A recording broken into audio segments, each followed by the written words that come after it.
Tayo ay dadako sa salita ng ating Panginoon ngayong umaga. At kung titignan natin yung ating pinag-aaralang passage sa John, dito sa chapter 19, ito ay mapipicture natin na ang act ng Panginoon sa kanyang pag-aalay doon sa templo ng Diyos, kung saan inaalay ang isang tupa para sa kapatawaran ng kasalanan. Ngunit dito, sa buhay ni Kristo, sa kanyang kamatayan, ito ay ang mismong kanyang pag-aalay ng kanyang sarili, hindi lamang para takpan yung kasalanan ng mga tao, ngunit ito ay totaling burahin sa account ng Diyos at ipalit yung kanyang righteousness sa kanilang buhay. At kung makikita natin doon sa ating unang pinag-aralan sa verse 1 to verse 16, makikita natin dyan na yan yung preparation ng Diyos kay Kristo sa kanyang pagdako doon sa krus ng Kalbaryo upang siya ay mamatay para sa pag-aalay ng dugo at pag-sprinkle ng blood doon sa mga pag-sprinkle ng blood para sa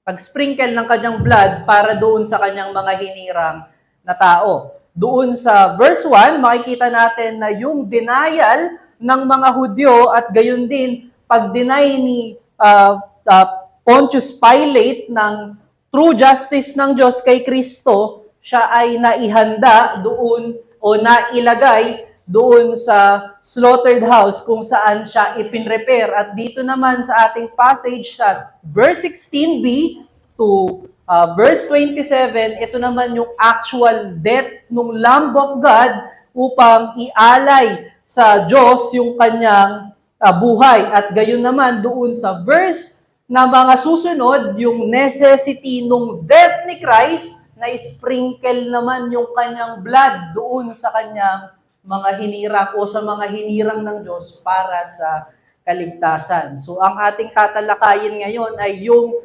verse 16b to verse 27 kung saan yung actual na kamatayan ng Lamb of God para sa atonement ng mga hinirang ng ating Diyos para sa kaligtasan. So basahin natin ang ating passage sa umagang ito. Sabi dyan, verse 16b, "And he went out, bearing his own cross, to the place called the place of a skull, which in Aramaic is called Golgotha. There they crucified him, and with him 2 others, one either side, and Jesus between them. Pilate also wrote an inscription and put it on the cross. It read, Jesus of Nazareth, the King of the Jews. Many of the Jews read this inscription, for the place where Jesus was crucified was near the city, and it was written in Aramaic, in Latin, and in Greek. So the chief priests of the Jews said to Pilate, 'Do not write the King of the Jews, but rather this man said, I am the King of the Jews.' Pilate answered, 'What I have written, I have written.'" Verse 23, "Then the soldiers had crucified Jesus. When the soldier had crucified Jesus, they took his garment and divided them into four parts, one part of each soldier. Also the tunic, but the tunic was seamless, woven in one piece from the top to bottom. So they said to one another, 'Let us not tear it, but cast lots for it to see whose it shall be.' This was to fulfill the scripture which says, they divide my garments among them. For my clothing they cast lots." So the soldier did these things. But standing in the cross of Jesus were his mother and his mother's sister, Mary, the wife of Clopas, and Mary Magdalene. When Jesus saw his mother and the disciple whom he loved standing nearby, he said to his mother, "Woman, behold your son." And then he said to the disciple, "Behold your mother." And from that hour, the disciples took her to His own home. And that is the very word of our Lord. Let us pray. Panginoon, naming Ama, Ika'y mabuti at Ika'y dakila. Maraming salamat sa araw na ito na ibinigay mo sa amin upang aming pag-aralan ng iyong salita at gayon din, Panginoon, magbigay sa amin ng dakilang liwanag ang iyong ebanghelyo, maging treasure sa aming mga mata at sa aming puso ang iyong atoning work on the cross, at ito ay magbigay sa amin ng pag-ibig at gayon din pag-ibig sa iyong rule and authority in our life, at gayon din, Panginoon, as we treasure and love your rule, your kingship in our life, nawa, Panginoon, mag-manifest sa aming buhay ang iyong kingship at ang iyong kingdom. Ito ay ma-proclaim namin, Panginoon, sa mundo, at gayon din, ma-enjoy namin yung graces which we have in you, in your kingdom, and in your atoning work for us, for the glory of our Lord and your Father. All these things we pray in the name of our Lord and Savior Jesus Christ. Amen. Mga batid, no, isa sa mga nahiram kong libro kay Pastor Iyer dati ay hindi ko makakalimutan dahil ito ay napakaganda. Ngunit isang part dito ay fictional na libro. Pero kahit ito ay fiction, merong mga bagay dito na nasabing totoo. At ito yung, kung napanood nyo yung movie na Halloween, ito ay nagsimula sa isang novel o fictional novel. Isa sa pinaka main character dito ay si Mike Myers o si Michael Myers. Siya ay isang deranged na bata, violente siya nung siya ay bata, at inilagay siya sa psychiatric facility upang siya ay magamot at gayon din mapag-aralan ng mga psychiatrist. So, isa sa mga nag-treat sa kanya at nag-aral sa kanya ay si Dr. Samuel Loomis. At itong doktor na ito ay matyaga sa kanya, at yung sinasabi kong katotohanan na minsan nakikita natin doon sa mga fictional na storya ay yung mga question and yung mga answer. So, tinanong sometimes dahil siya ay psychiatrist and psychologist, tinanong niya si Mike Myers na bakit laging pinipintahan ni Mike Myers, which eventually naging killer, bakit na pinipintahan yung mga ginagawa ng mask ng color black. Ang sabi ni Mike Myers sa kanya, na yung black ay yung kanyang paboritong kulay. At ang sabi at ito yung katotohanan, ang sabi ni Dr. Loomis na ang black ay hindi color. It is the absence of all color. So, totoo yung bagay na iyon. At kung titignan natin, pwede natin mai-reflect sa ating passage ngayon yung katotohanan na ang darkness ay absence ng light o ng lahat ng kulay. At kung maalala natin sa John chapter 1, verse 4, sinasabi doon na si Kristo ang liwanag na dumating sa darkness. At yung darkness, it speaks about us and the world dahil marred ng sin, tainted ng sin ang mundo. At kung hindi dumating si Jesus, may absence yung light sa mundo at completely we are blind. At sabi din sa John chapter 1 verse 4 to 5 na yung liwanag ni Kristo ang nagbibigay ng buhay. At dahil ang liwanag ni Kristo at gayon din yung liwanag sa ating perception, hindi natin nakikita yung life ng bawat bagay hanggat walang liwanag. At ito yung ginawa ng atoning work ni Christ sa cross. Because of His sacrifice, nagkaroon tayo ng buhay. At because of His atoning sacrifice, nagkaroon tayo ng nakita natin or nagkaroon tayo ng sight sa katotohanan ng salita ng Diyos at sa katotohanan na meron sa salita ng ating Panginoon. At kung titignan natin dito sa ating passage ngayong umaga, makikita natin yung total darkness din ng mundo at pinapatotohanan nun yung sinabi sa John chapter 1 at even sa Ephesians chapter 2 verse 1 to 3 na ang mundo at ang lahat ng tao ay punong-puno ng darkness at kadiliman dahil sila ay punong-puno ng kasalanan dahil ang nag-guide sa kanila ay ang diablong si Satanas na siyang nagbibigay ng higit na temptasyon sa kasalanan. Makikita natin na even yung kanilang mga gawa ay total darkness. I-consider natin mga kapatid yung ginawa ng mga Hudyo at gayon din ng Roman soldier kay Kristo. Kung gaano katindi yung kasalanan at yung darkness ng isang tao at gayon din ng mundo.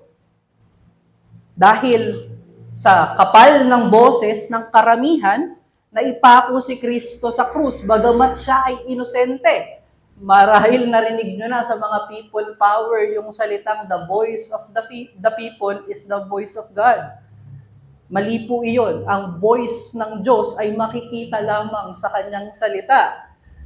Ngunit dahil ang voice ng karamihan, sometimes kung hindi ito rooted sa salita ng Diyos, ay galing ito sa makasalanang desire lamang ng tao at galing lamang sa guidance ng kanyang madilim na kaisipan at madilim na puso. At ito yung ginawa nila kay Kristo. Dahil sa kanilang takot na matanggalan ng glory, dahil sa kanilang takot na makita ng mga tao ang kanilang karumihan, they crucified Christ. At gayon din, mga kapatid, sa kanyang crucifixion, makikita natin na siya ay nakaranas ng total brutality and ultimate shame. Makikita natin dyan na siya ay pinako sa krus. Ano yung makikita natin sa verse 17? Na siya ay nagbuhat ng kanyang sariling krus patungo doon sa lugar ng Golgotha, kung saan siya ipapako. Ngunit alam nyo ba na before siya ipako, nakaranas muna siya ng another flagell o paghahampas ng mga Roman soldier. Makikita natin doon sa verse 1, nitong passage natin na tinalakay natin nung nakaraang pag-preach natin dito, na merong flogging na nangyari kay Kristo. At may tatlong flogging na tayong ibinigay doon. Ang unang ibinigay kay Kristo dahil hindi pa siya nahatulan ng pagkapako or kamatayan sa krus ng Kalbaryo, ang ibinigay lamang kay Kristo doon ay yung fustigasyo, yung lighter na pagbibit sa kanya or paghahampas sa kanya. At may kasamang pagsesermon na wag mo nang uulitin ang iyong ginawa. Ngunit yung ultimate na ibinigay sa kanya dito, dahil siya ay nasentensyahan ng kamatayan sa krus ng Kalbaryo, yung verberasyo. Yung pangatlo, at ito ay nakakabit doon sa kamatayan sa krus ng Kalbaryo. Ginagawa ito ng merong latigo na merong hook sa dulo upang yung hook na iyon kumapit sa katawan ng tao at ma-scrape yung kanyang laman at sometimes yung iba labas na yung buto before pa makarating doon sa krus ng Kalbaryo. Bakit nila ginagawa ito? Upang pagdating doon sa krus ng Kalbaryo, umagos yung dugo at yun yung maging dahilan ng kamatayan ng isang naipako sa krus. Imagine na dinadala ni Kristo yung kanyang krus ng Kalbaryo habang naglalakad, suffering from that verberasyo na kanyang tinamo doon sa flogging na ibinigay sa kanya ng mga soldier na magpapako sa kanya. At gayon din, they crucify si Kristo. At wag natin tignan na magaan lamang yung crucifixion. Ito ay pagpapako sa dalawang kamay na magkabila. At gayon din, yung kanyang pagkapako sa paanan, merong plank na naka-incline. Ito ay para isupport siya pagka siya ay dumudulas dahil siya ay puno ng dugo. Sometimes, nadudulas na yung kanyang kamay dahil sa kanyang dugo, tinutulak ng kanyang paa. Pero wag nating isipin, it is to ease yung pain na nararamdaman.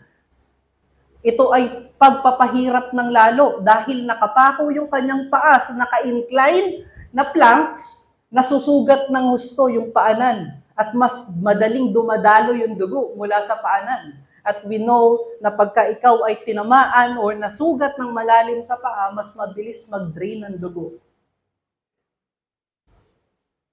Gayon din, he suffered ultimate shame. Hubad siya ng ipinresent doon sa krus ng Kalbaryo. And even si Pilate, minamak siya doon sa kanyang kamatayan. Ginamit na pangmak o pang-asar ni Pilato sa mga Jewish leader yung kanyang kamatayan. Sinabihan siya na siya ang hari ng mga Hudyo. At yung denial naman ng mga Hudyo na hindi nila hari si Kristo. Ngunit alam nyo ba na unintelligibly na ilagay ni Pilate yung katotohanan na si Kristo ay Diyos. Na si Kristo ang hari ng lahat ng nilikha ng kanyang Ama. At iyan yung ating pag-aaralan later. At kasama sa kanyang shame, yung garment niya ay pinagparte-partihan at yung kanyang pangilalim na kasuotan ay pinagsugalan upang malaman kung sino yung magmamay-ari nito.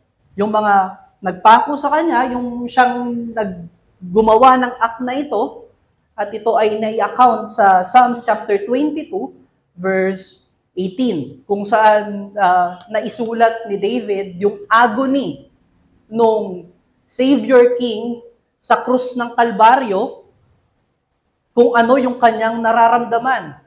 At gayon din, nai-account ni David sa kanyang prophecy yung agony ng abandonment, total abandonment kay Kristo.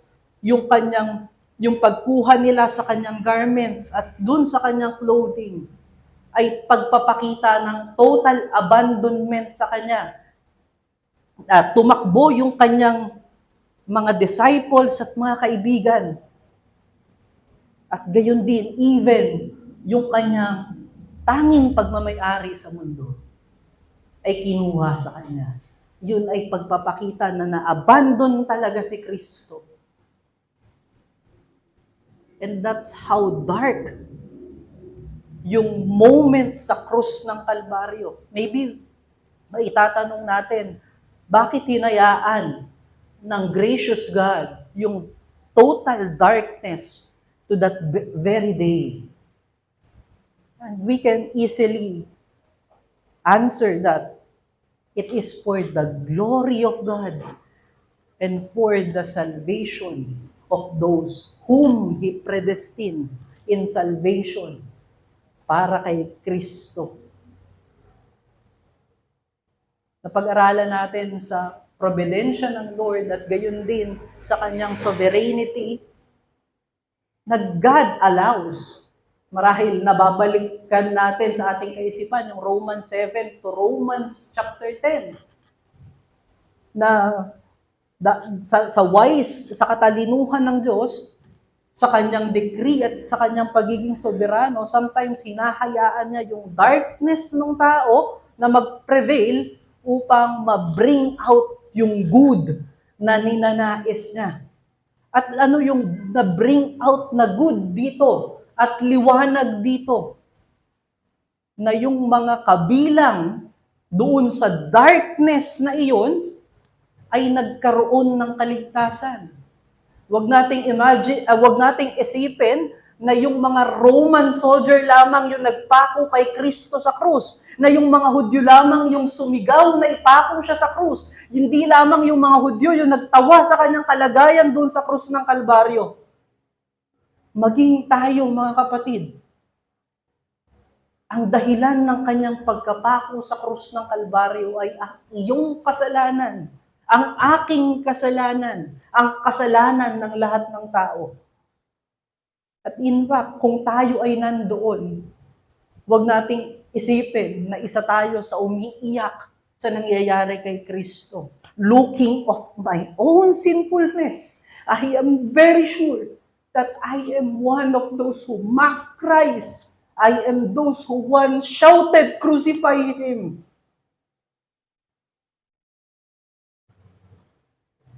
And that is because of our sinfulness. It is because the darkness of our sinfulness. And but by the grace of God, He sent His Son to give life in our darkness, to bring us to His kingdom, to bring us into light.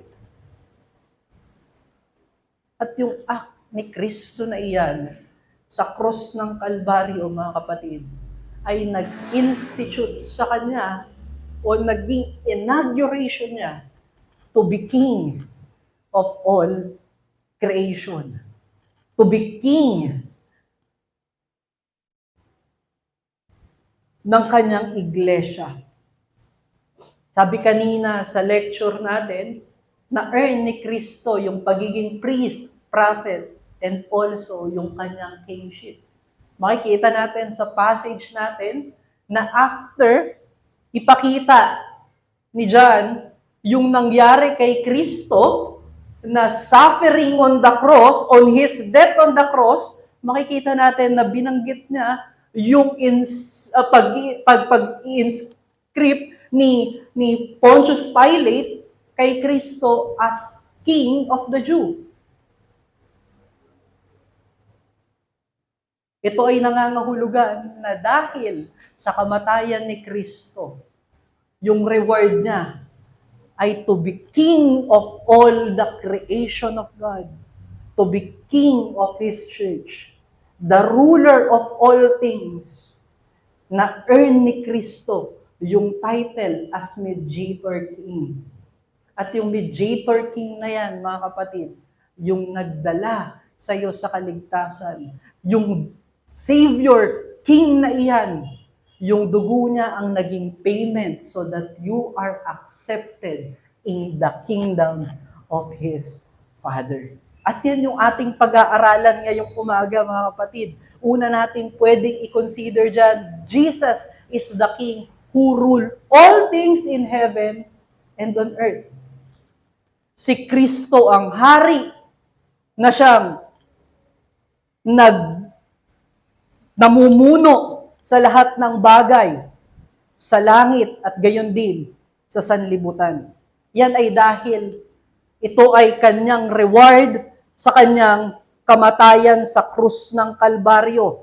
Binibigyan ng emphasis ni John at malaking parte ni John yung pagkakasabi ni Pontius Pilate na si Kristo ang hari ng lahat o ng mga Hudyo, at hindi lamang ng Hudyo, ngunit ng lahat ng nilikha ng Diyos, especially yung kanyang church na kanyang pinagkamatayan.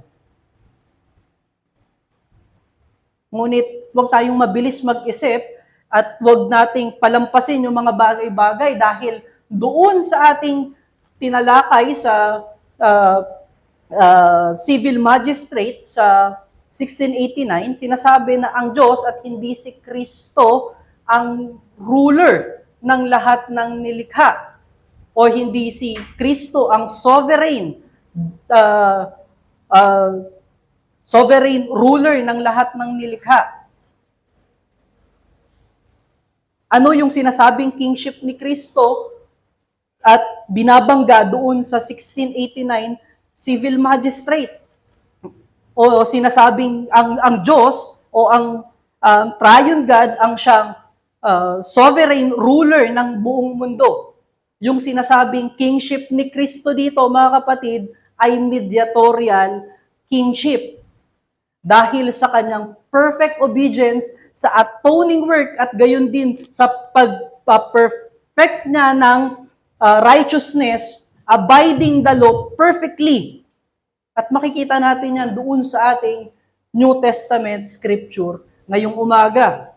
Dahil sa kanyang pagsunod under the law, perfectly niyang nai-obey iyon, at dahil sa kanyang perfect obedience, rightful siya na isacrifice yung kanyang sarili upang maging propitiation or atonement ng lahat ng nilikha, ng lahat ng inelect o hinirang ng Diyos. At dahil sa kanyang perfect obedience at kanyang perfect sacrifice, siya ay ibinigyan ng Diyos o ng kanyang Ama ng karapatan na binigyan ng authority to rule the creation of God. Naturally, hindi kay Kristo yung dominion ng naturally, Christ shared dominion of God over all creature. Dahil siya ay second person ng triune God o ng Godhead. Itong mediatorial kingship ay His power to rule over all things for the glory of God and for the completion of God's purpose of salvation. Ibig sabihin, yung authority at ruling ni Kristo ay nakapaloob doon sa plan of redemption ng Panginoon upang mailigtas yung mga sinner at makita nila yung kadakilaan ng Diyos at dahil sa kanilang buhay, mag-glorify nila ang Diyos. Meaning, ibig sabihin, it is given to Christ to rule over all things so that salvation that God has promised may come to its completion for the glory and praise of God's name. Para maintindihan natin, yung mediatorial kingship ni Kristo ay nagsasabi about His power and authority to execute God's plan. Yung power ni Kristo at yung otoridad ni Kristo is to execute yung plano ng redemption ng Diyos. At yan, yung kanyang authority at yung kanyang power, siya ay nag-ooperate sa dalawang realms. Sorry, hindi ko alam yung Tagalog ng realms. Yan ay yung realm of grace and yung realm of universe. Yung realm of grace, ito ay spiritual dahil ito ay in-establish sa puso ng mga hinirang ng Diyos. Ito ay spiritual dahil ang end nito ay spiritual, which is salvation of the elect. Ito ay spiritual dahil ito ay administer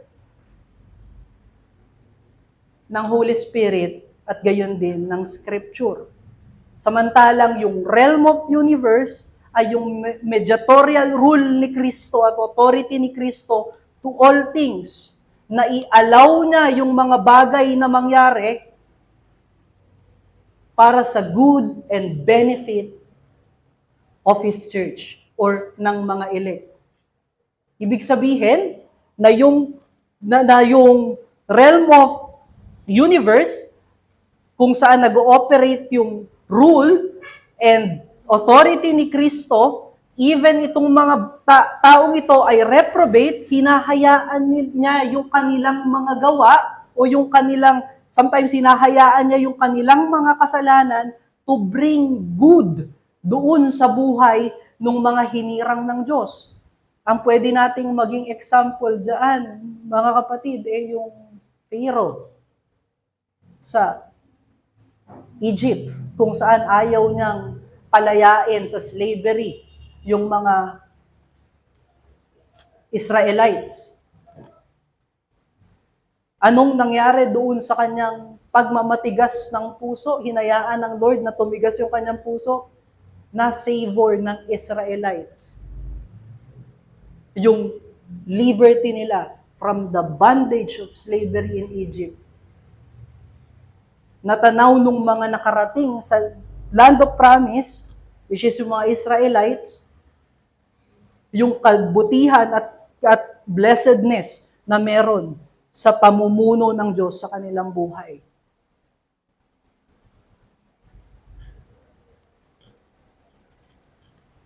While yung realm of grace, which is the church and the elect, nagrurulo siya sa kanilang buhay sa pamamagitan nang sila ay biyayaan ng all salvation blessing to have faith in Him, to be regenerated in the Holy Spirit, and to believe the gospel. And because of faith, meron na silang mata upang makita yung spiritual kingdom na nag-ooperate na ngayon sa kanilang buhay.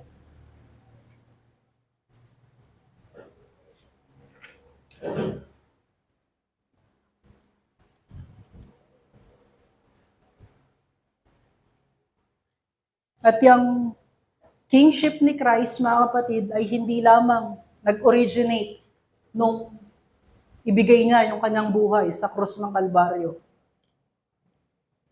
Yang kingship ni Christ ay nagmula pa doon sa covenant of redemption na meron sa kanila. At maaalala natin yung John 17 verse 1 to 3. I hope hindi nyo pa nakakalimutan yung passage na yan, kung saan nagkasundo ang Ama at ang Anak before the creation na ililigtas yung pinili ng kanyang Ama out of those sinners, na si Kristo ay pupunta at magpapailalim sa law ng Diyos,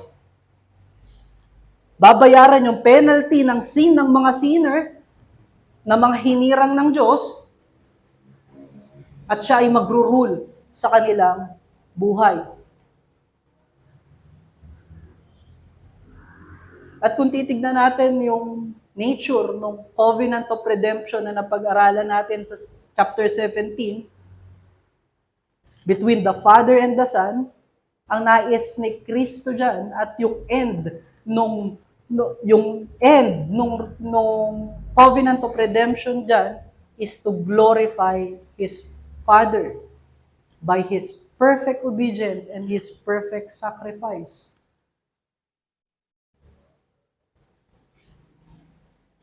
At hindi ito naging lihim sa atin, at even sa Old Testament, si Kristo yung sinasabing promised seed of the woman who is going to crush the head of the serpent.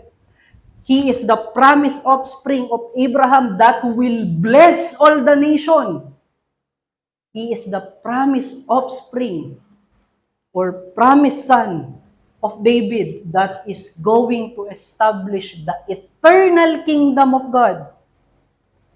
At pinulfill ni Kristo o pinulfill ng Diyos yung kanyang covenant with His Son, at gayon din yung promises niya from the old through the death of Jesus Christ on the cross.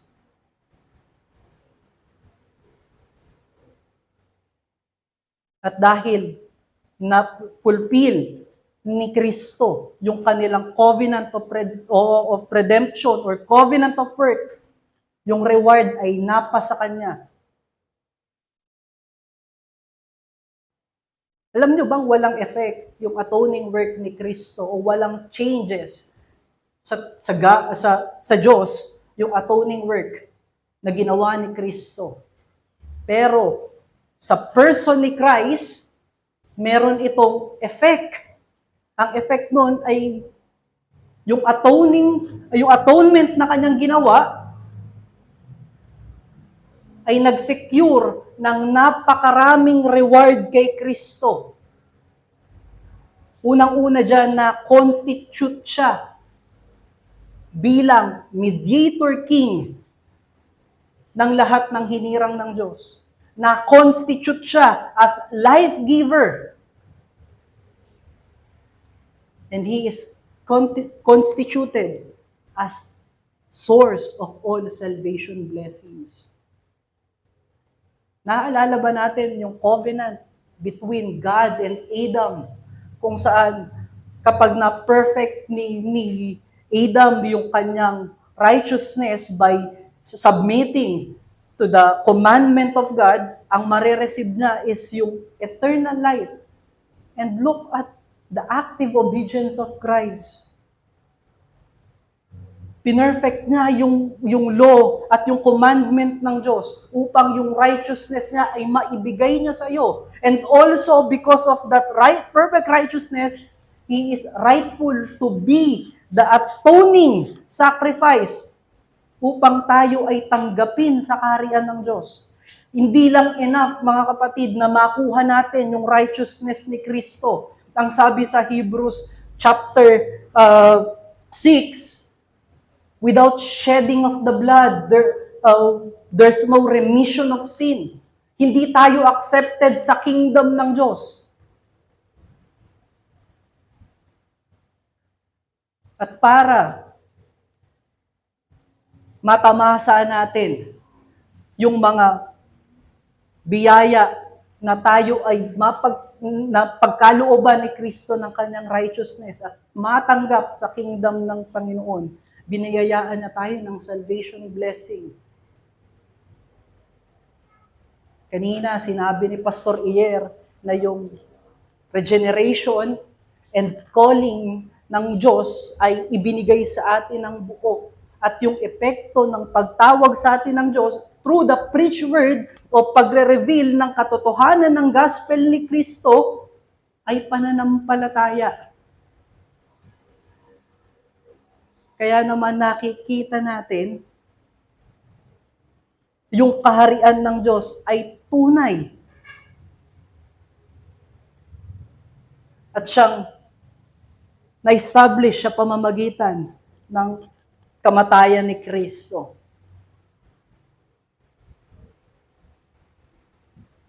Yung kanyang pagiging Savior King served the covenantal and moral justice of God. Yung moral transgression na nabigay ng ating kasalanan is punishable by death. He died for us. Yung covenantal transgression na nag-bring ng departure sa presence ng God, ng Diyos, pinrovide ni Kristo by perfecting His righteousness. Jesus served all the remedy for the elect to have righteousness and bring life, and He atoned us to God by paying the penalty of sin. We are accepted in the kingdom of God, and because He became victorious in the work of redemption committed to Him by His Father, His reward is to rule all the creation for the glory of God, for the purpose of God's salvation.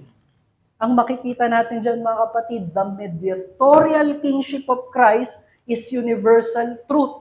I-deny man ito ng mundo, ito ay mananatiling katotohanan. Pagkat napagtagumpayan niya sa krus ng Kalbaryo at na-claim niya ito sa pamamagitan ng kanyang perfect obedience at ng kanyang perfect sacrifice. Ito ay mananatiling totoo. Tanggapin man natin o i-deny man natin.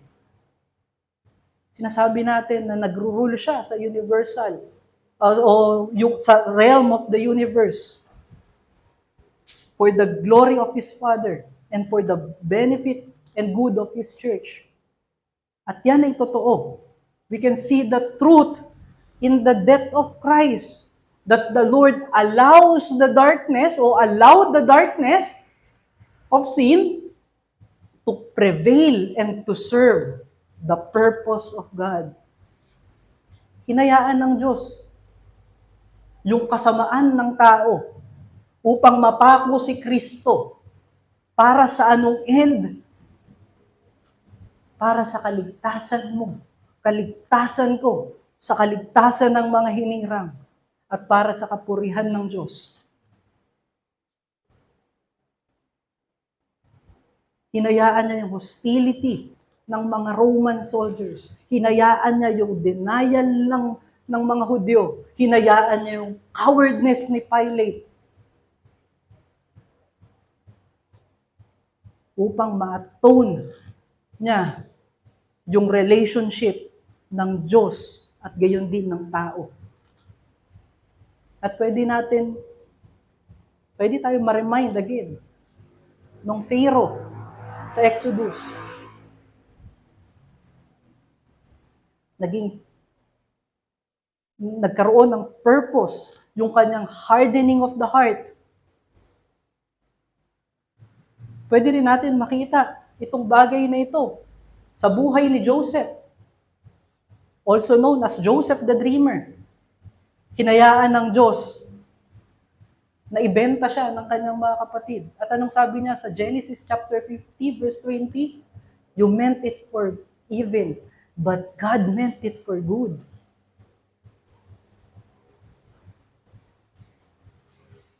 At recently, sa John chapter 18, hinayaan niya yung pride ni Peter. Yung stubborn disciple before. Para sa anong bagay? Upang makita ni Peter yung kanyang weakness without the grace of God. Para makita ni Peter yung sin na kailangan niyang immortify through the grace of Christ. Ito ay same sa ating affliction, mga kapatid, sa ating suffering, sa ating falling short of the glory of God when we sin.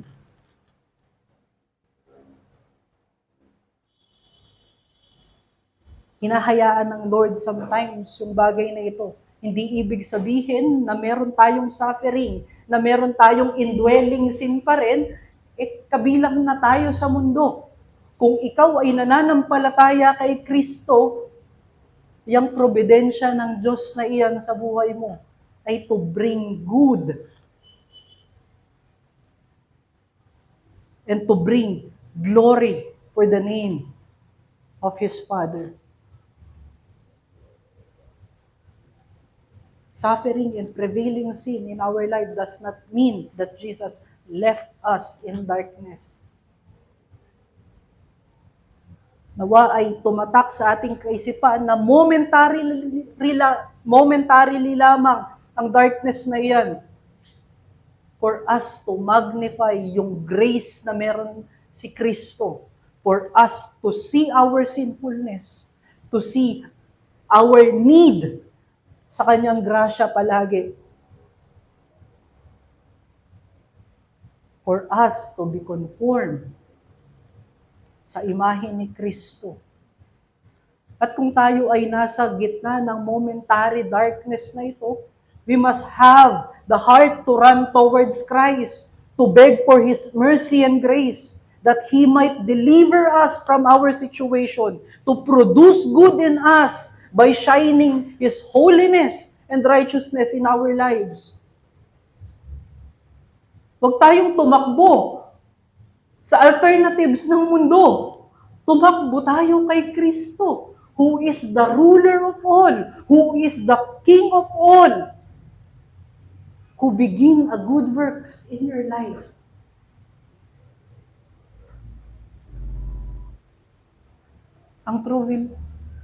Ang hindi tunay na mananampalataya will never have the heart na tumakbo kay Kristo at makita yung kadakilaan ng kanyang kingship sa kanilang buhay. Pagkat sila ay still in darkness, blinded by their sins. I-ignore nila yung rebuke ng affliction at rebuke ng kasalanan sa kanila. At magre-reason na lamang na ito yung will ng Lord sa aking buhay, to sin. Anong sabi sa Romans? Na pinapaulit-ulit ni Pastor, nawa ay hindi natin ito gawin at maging puso. Although sovereign na Lord, iniwanan niya tayo ng responsibility in our actions. Ang tunay na believer will trust in Jesus Christ. Magtitiwala kay Kristo na siyang kanilang hari. Katulad ni Mary at ni John dito sa ating passage. Who take a lifelong commitment dahil kinomit ni John ni Kristo kay John ng kanyang ina at kinumit ni Kristo si John sa kanyang ina to take care of each other.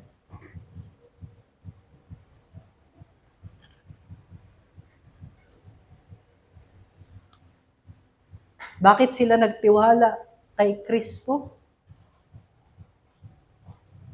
Dahil nakita nila doon sa krus ni Kristo na itong inosenteng Diyos na ito died on the cross for their sin. Ay ang Diyos din na nagde-decide ng good for them, and He will provide what is great good or greatest good for them.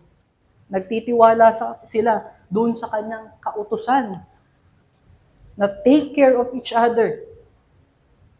Na doon sa kanilang pag-abide sa kanyang kautusan, He will bring great good sa kanilang buhay. Hindi man financial, hindi man good health, but good na lumalago in grace yung kanilang buhay. Na lumalago yung kanilang pagkaunawa sa persona ni Kristo.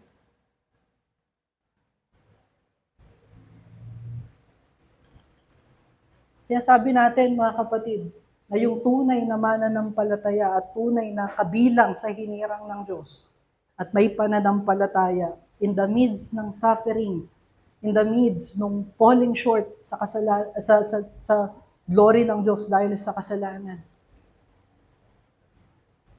ay magsasubmit sa kautusan ni Kristo na to repent and to believe and to abide in His love and to abide in His righteousness and glory.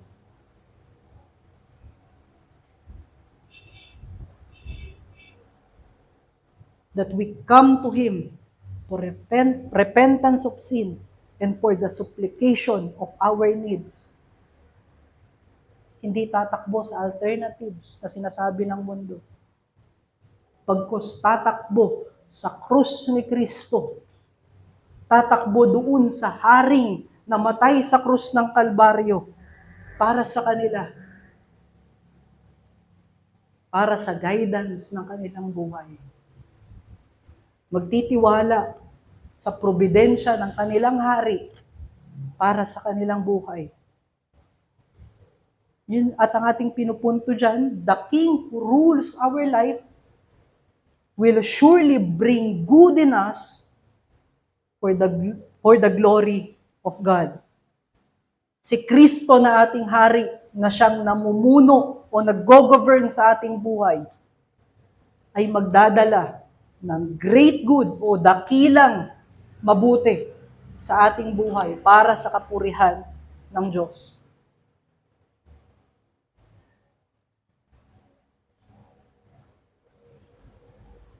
Yung makita natin na si Kristo ay tunay na tagapagligtas at tunay na hari, ay nagbibigay sa atin ng pagtitiwala sa Kanya at dependence ng buong buhay sa Kanya.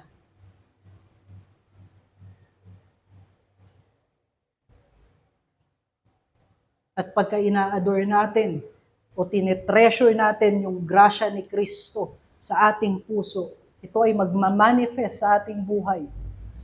At pagka nagmanifest yung pag-adore natin sa grace ni Kristo, nag-glorify ang Diyos.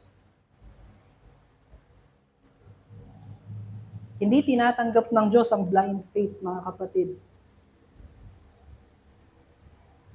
At hindi rin tayo robot na walang affection, walang intellect na sumunod sa Diyos.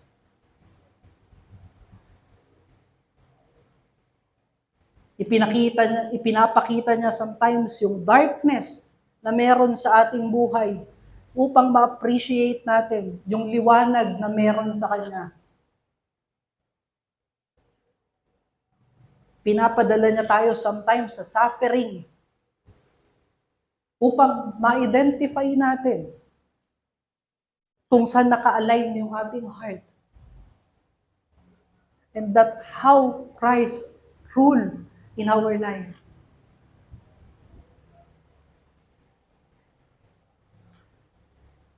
Alam nyo sa sketching, mga kapatid, yung pagdodrawing, nagamit lamang yung lapis bilang yung kanyang only tool. Yung line ay lifeless without yung line or shapes ay lifeless without shadings. At yung shadings ay ginagamitan ng mga dark lines. Dinidiinan ng mga linya or dinidiinan ng mga shapes para ma-emphasize yung detail ng drawing, para ma-identify kung nasan yung curves nung naido-drawing. And especially to highlight yung direction kung saan nagmumula yung light. At also, yung shadings, yung nagbibigay ng life sa lifeless lines, sa lifeless shapes. At pwede nating mai-compare yan. How Christ ruled in our life. Hinahayaan niya sometimes yung dark providence na mapa sa atin. Hinahayaan niya sometimes we fall into our own wickedness. Para ma-identify natin kung saan nanggagaling yung liwanag. Para ma-identify natin yung beauty ng mga shapes na ibinigay niya sa atin or beauty ng mga graces na ibinigay niya sa atin. At ang katotohanan, tayo ay empty canvas. Si Kristo, yung great artist, and because of those dark shadings, when He presented us to His Father, pwede niya tayong matawag na kanyang masterpiece. Ephesians chapter 2, verse 10. Dahil doon sa mga dark providence, natututo tayo kung tayo ay tunay na nananampalataya at nagtitiwala kay Kristo. Marahil nasa sufferings tayo ngayon. Nasa great sorrow tayo ng indwelling sin. But take heart. Look unto Jesus Christ. Submit to His work in your life. Hayaan mo siyang mag-work into your life. He is sovereign. He will bring good in you. For He allows that suffering in your life para ma-conform ka sa kanyang image. He allow yung sinfulness mo for you to hate more the sin and love His grace more and love His righteousness more. And by loving His grace and His righteousness, you will soon overcome those indwelling sins. At yun yung challenge natin sa umagang, ang una nating challenge sa umagang ito. Submit to the rule of our King, Jesus Christ. Mag-submit ka lang. At yung kakantahin nating response hymn mamaya na nagsasabing, trust and obey. Why do we trust Christ? Because He started good in us. Doon sa kanyang perfect righteousness. Doon sa kanyang perfect atoning work so that we may be accepted into His kingdom. Ano pa yung momentary darkness na meron tayo in life? He will bring good sa atin. And how do we submit to Him? It is by hearing and hearing the gospel of Christ in the preaching of the word every Sunday. Do not neglect yung means of grace ng preaching. Sa preaching, nasasalamin mo ang iyong kasalanan. Sa preaching, nakikita mo at pagmamasdan mo yung mabuting gawa ni Kristo sa iyo, na ikaw ay undeserving for His grace, undeserving sa kanyang kaligtasan. But He loved you. Mula pa ng eternity past. And He is determined to accomplish it. That's why He died on the cross. at yung kanyang determinasyon na i-complete yung good works na ibinigay niya sa iyo, ay nakikita mo sa iyong buhay ngayon compared to your life doon sa darkness. Sa sacraments, submit to Christ. Makikita natin sa baptism na yung rebelde na ayaw magpag-govern kay Kristo ay ngayon nagsasubmit into His death. At inilalagay yung kanyang buhay under the Lordship of Christ. Sa Lord's table, nakikita natin na si Kristo ay tunay na namatay, ang kanyang dugo ay naging kabayaran sa atin.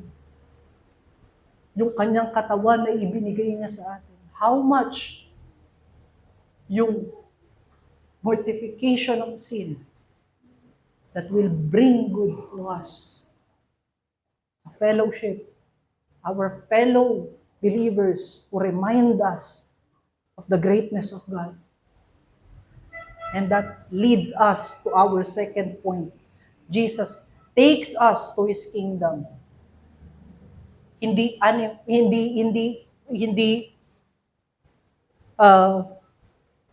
imagination lamang yung kaharian ng Diyos. Ngunit tunay na tayo ay nasa kaharian na ng Diyos. At hindi ito mararanasan lamang sa kanyang muling pagbabalik. Ito ay realize na sa ngayon, because of faith, yung atoning sacrifice ni Christ ang nagbigay ng payment para sa ating kasalanan at tayo ay malinis sa kasalanan. At by doing that, we are accepted in the kingdom of God. We said earlier, mga kapatid, na yung kingship ni Christ ay nag-ooperate sa two realms, realm of grace and the realm of the universe. At para mailagay niya sa realm of grace, yung mga hinirang ng Diyos, He paid the penalty of their sins for them to be accepted in the kingdom of God. Yung sinasabi natin kanina na God works in us sa ating sufferings and also into our sinfulness because we are in the realm of grace. Kasama sa graces ng Lord yung mga bagay na yan.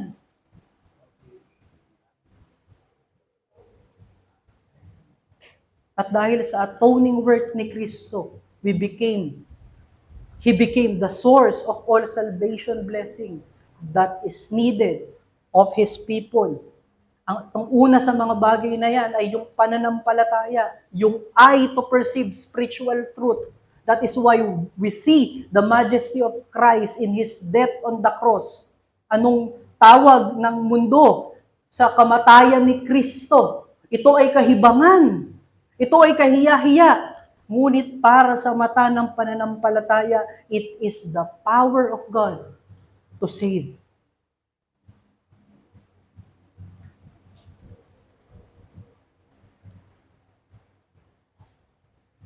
At sa atonement ni Kristo,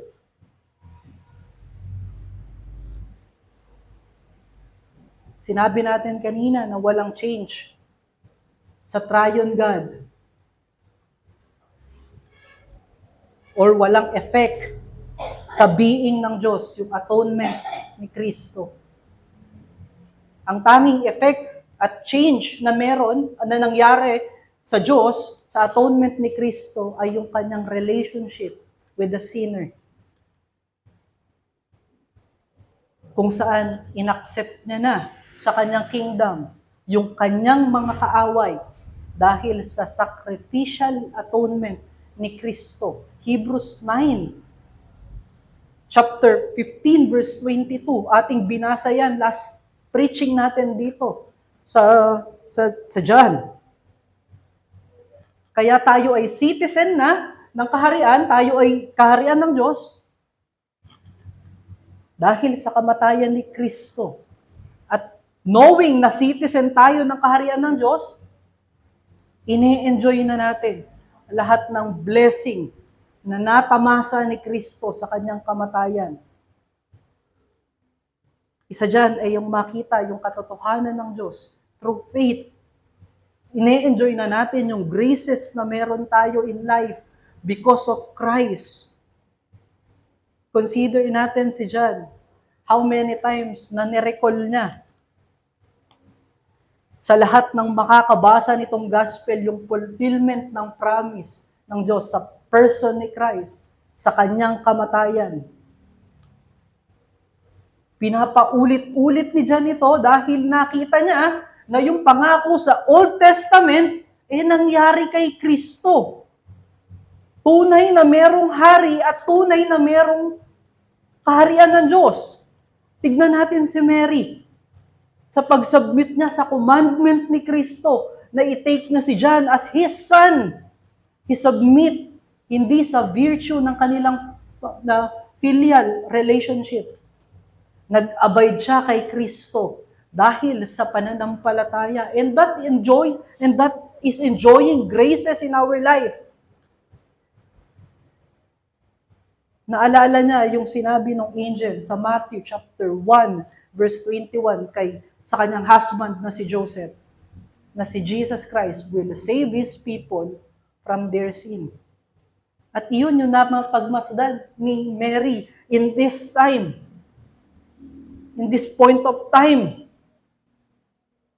na Jesus Christ is atoning His people, paying the debts of their sins.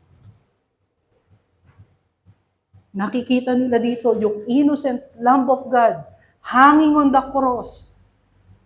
At nape-perceive nila na ito yung way ng Diyos to save His people.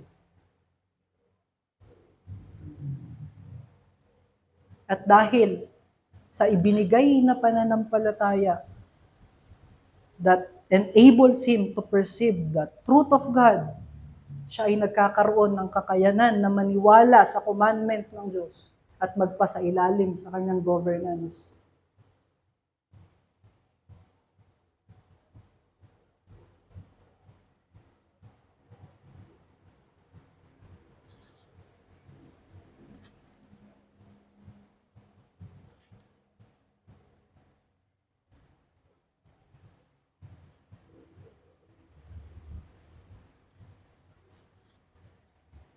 Ano yung effect sa atin ng atoning work ni Kristo? It is faith that is alive. First, they believe. Then, they abide. Makikita natin sa verse 27 kung paano naniwala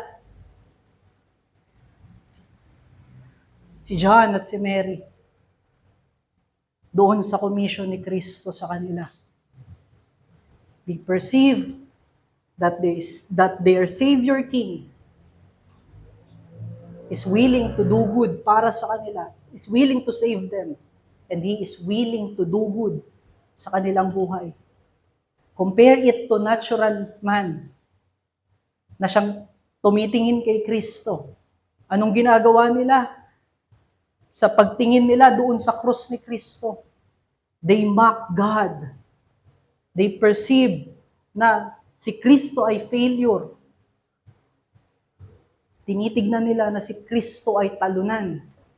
Ang kanilang action ay guided. At dahil yun yung kanilang pagtingin, yung action nila ay guided nung kanilang sariling desire, nung kanilang sariling wisdom, which is always falling short of the glory of God. Ano yung naging action nila?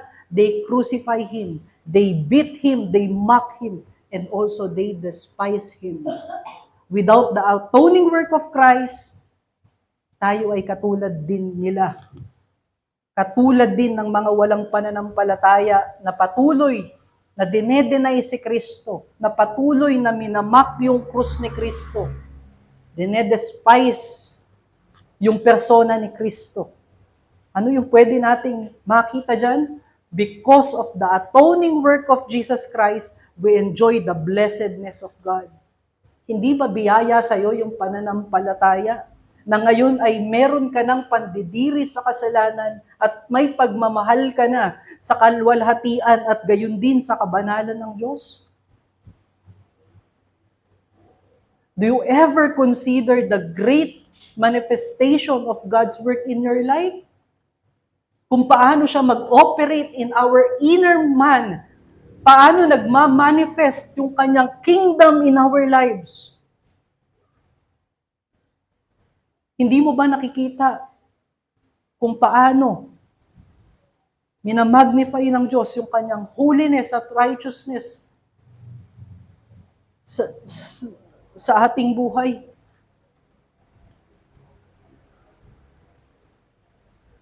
Anong nagiging resulta na ma-magnify yung kanyang holiness? Utter disgust to sin. Napaperceive mo ba yung kanyang rule sa ating buhay? Yan ay to enable us by His power to respond to the situation with mercy and grace that you also receive in Him.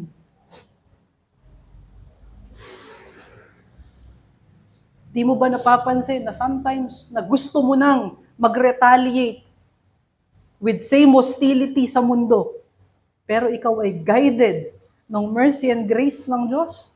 And it is how God's kingdom operates in your life. Do you marvel upon that, how you treasure the salvation He has given to you?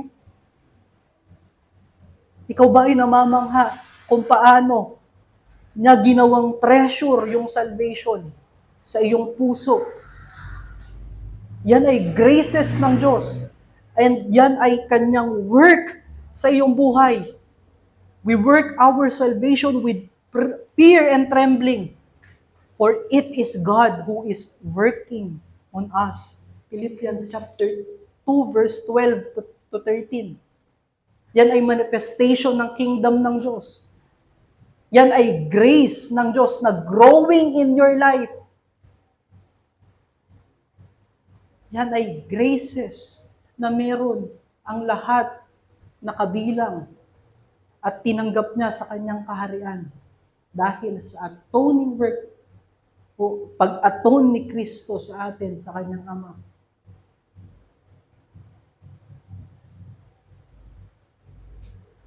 At alam nyo ba, yung manifestation ng God's kingdom ay pwede rin makita sa pagmamahal natin sa bawat isa. Tignan natin yung commandment ng Diyos sa kanyang mga disciples sa John chapter 13, verse 34 to 35. Sabi niya dyan, that they may love one another just as He loved them. That by loving one another, the world may know that they are His disciples.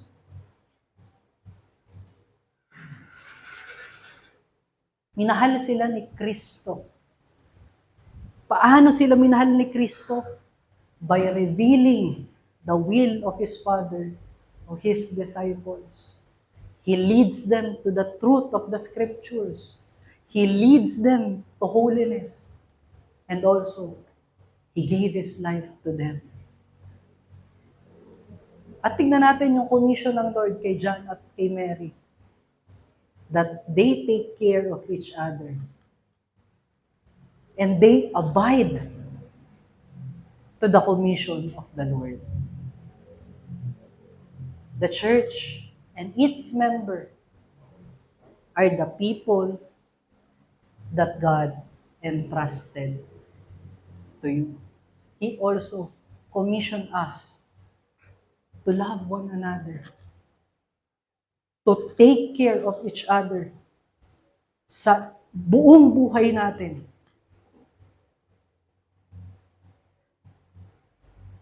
Sila at ikaw, ako, ang manifestation ng God's kingdom.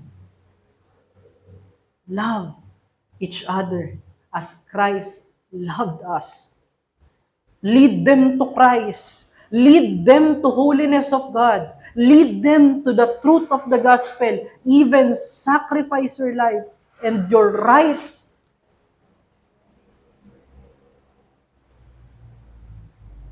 for them. Like Paul, doon sa Philippians chapter 2, verse 17 to 18, na sinasabi ni Pablo na handa siyang maupos o handa siyang ibuhos yung kanyang buhay para sa kanilang kaligtasan. And by doing that, the kingdom of God is manifested in our eyes, physical eyes, and also to the physical eyes of the world.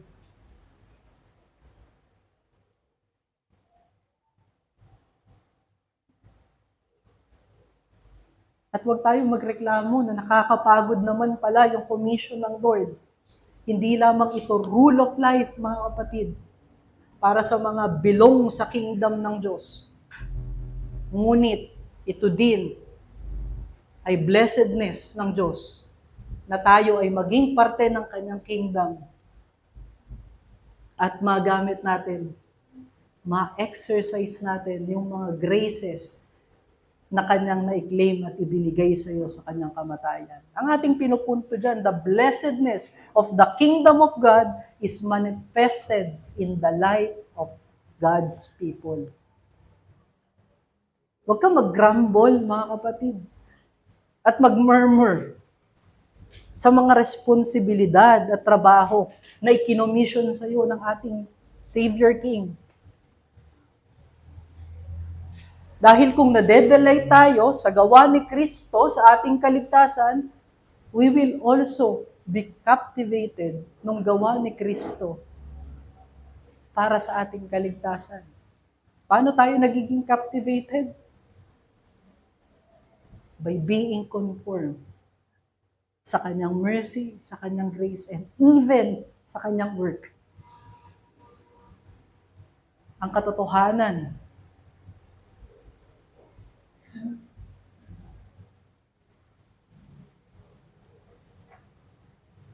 mga kapatid, yung majesty ng kanyang atoning work at yung beauty ng kanyang grasya ay same ng commission niya sa atin o sa mga belong sa kingdom ng Diyos. Hindi para bayaran si Kristo sa kanyang ginawa sa krus ng Kalbaryo, but to enjoy yung blessedness na meron tayo sa Kanya. Na able na tayong mabuhay according sa kabanalan at sa kaluwalhatian ng Diyos. He rule us. That is why He has given us the people around us for us to be sanctified or to be sanctified, to be conformed in the image of God,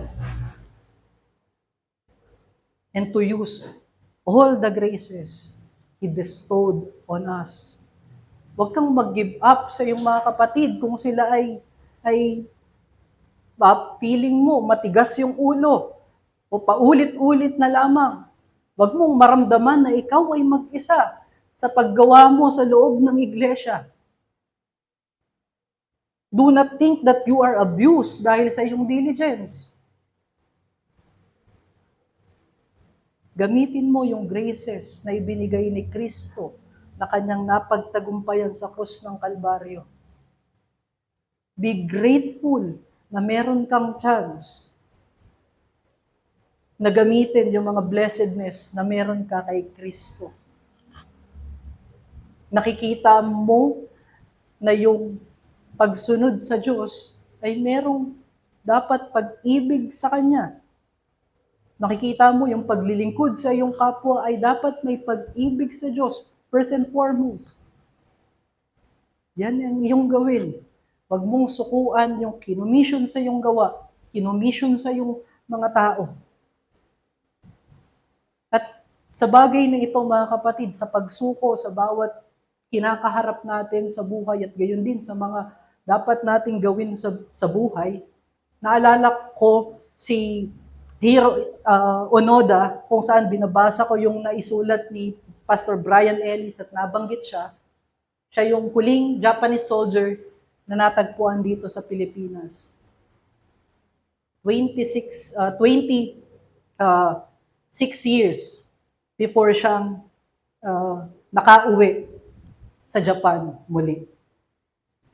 Alam nyo ba na 1944 December, itong si Onoda at yung kanyang isang lieutenant comrade ay pumunta sa jungle ng Lubang, Mindoro dahil inutusan sila ng kanilang commanding officer na si Major Taniguchi dahil sila ay natatalo na sa puwersa ng mga sundalong Amerikano na mag-retreat sa Lubang, Mindoro. At doon magtago at patuloy na ipaglaban yung kanilang pinaglalaban para sa kanilang bansa. Sila ay nagtago doon sa jungle ng Lubang at even tapos na yung gera, nandoon pa sila. Nalaman lamang na sila ay buhay pa noong 1972 kung saan sila ay nagkaroon ng engkwentro sa mga pulis ng Mindoro dahil sa kanilang pagraransak ng mga bukirin para sa pagkain at kanilang pamamaril sa mga tao dahil ang iniisip nila ay tuloy pa rin yung gera. Nung namatay yung kanyang kasama, na isang lieutenant din, nalaman ng mga taga-Lubang na si Onoda ay silang dalawa ng kanyang kasama ay mga Japanese soldier na lumalaban pa rin para sa gera ng Japan and American War. Madaming beses na maraming Japanese ang nag-convince sa kanya na sumuko na at tapos na yung gera, ngunit hindi siya sumusuko at hindi siya naniniwala sa kanila. Ang ginawa ng mga Japanese, pinagbihis si Major Taniguchi, which is yung kanyang commanding officer. Even sa kanyang katandaan, ibinyahe nila sa Lubang, Mindoro upang sabihin kay Lieutenant Onoda na tapos na ang gera, sumuko na tayo. At doon lamang nakauwi si Lieutenant Onoda. Tignan natin yung faithfulness ng soldier na ito sa kanyang country at doon sa kanyang commanding officer. He desire na mag-glorify sila. Naniniwala siya sa vision ng kanyang country nung pumasok sila sa gera ng World War II. That is why he remained faithful.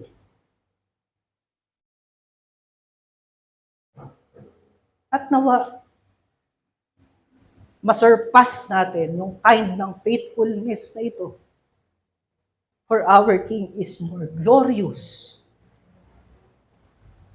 At his desire is far beyond good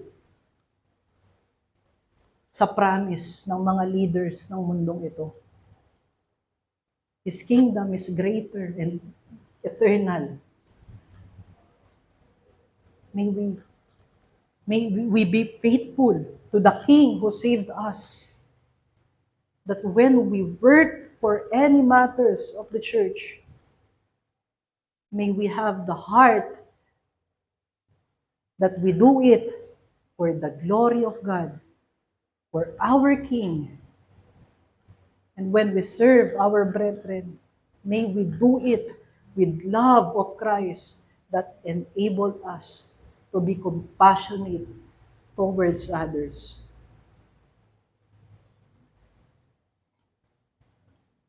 Look always doon sa atoning work ni Kristo upang ma-ignite yung heart natin na hindi sumuko in every challenges of life and even loving our brethren in the church that He commissioned to us. And our second challenge, mga kapatid, use the graces that we have in Christ, our King, for the manifestation of His kingdom. Kung napapagod ka, tumingin ka sa Ebanghelyo ni Kristo. Manalangin ka. Makipag-fellowship ka. All those graces. Yung karunungan mo ay ibahagi mo upang meron kang makatuang doon sa dinedesire mo. Kasama sa paglilingkod. At kung ikaw ay wala pang pananampalataya kay Kristo, hindi ka kabilang sa kingdom ng Diyos. Hindi ka pa niya wini-welcome sa kanyang kingdom. Marahil isa ka pa sa nagde-deny sa kanya sa pamamagitan ng iyong pagmamalaki sa iyong mabuting gawa. Malamang isa ka sa mga nagmamak sa kanyang gawa, comparing it to your own good works.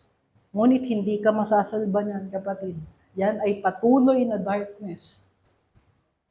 Ang tanging liwanag na nagbibigay ng buhay at kaligtasan ay si Kristo, na siyang namatay sa krus ng Kalbaryo para sa iyong kaligtasan at para sa iyong buhay. Panampalatayanan mo yung kanyang ginawa.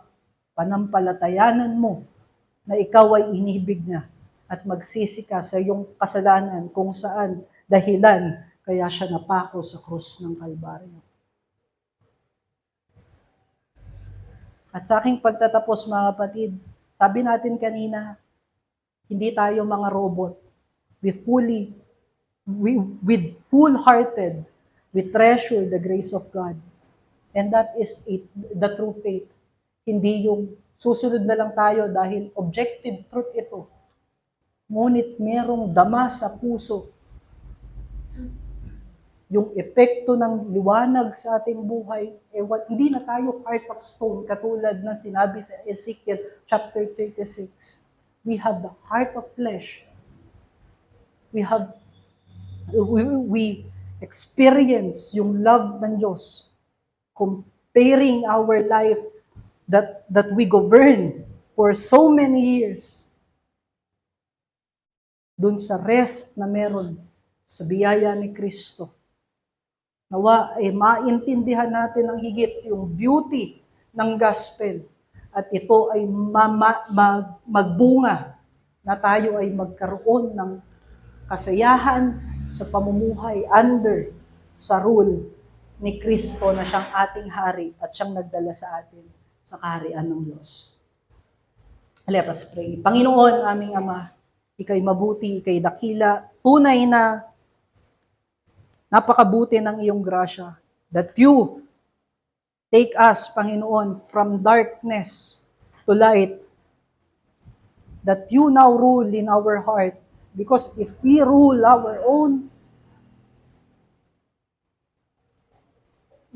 ourselves, patuloy kaming magpe-fail. Patuloy kaming magbubunga ng kamatayan sa aming sarili at gayon din sa iba. Ngunit dahil ikaw ang nagro-rule sa amin, you bring good to us. You bring life to us. And also you bring life to everything that we do. And because you rule and enable us, nag-glorify ang dakila mong gawa sa amin at nadadakila, Panginoon, ang iyong Ama na siyang nag-decree, nagtakda, Panginoon, ng mga bagay na ito sa aming buhay. Purihin ka, Panginoon, at nawa, Panginoon, mag-magnify namin palagi ang iyong gawa sa aming buhay. At kami ay patuloy na magtiwala sa iyong kabutihan. Ang aming dalangin ay sa pangalan ng aming Panginoon at tagapagligtas na si Jesus. Amen.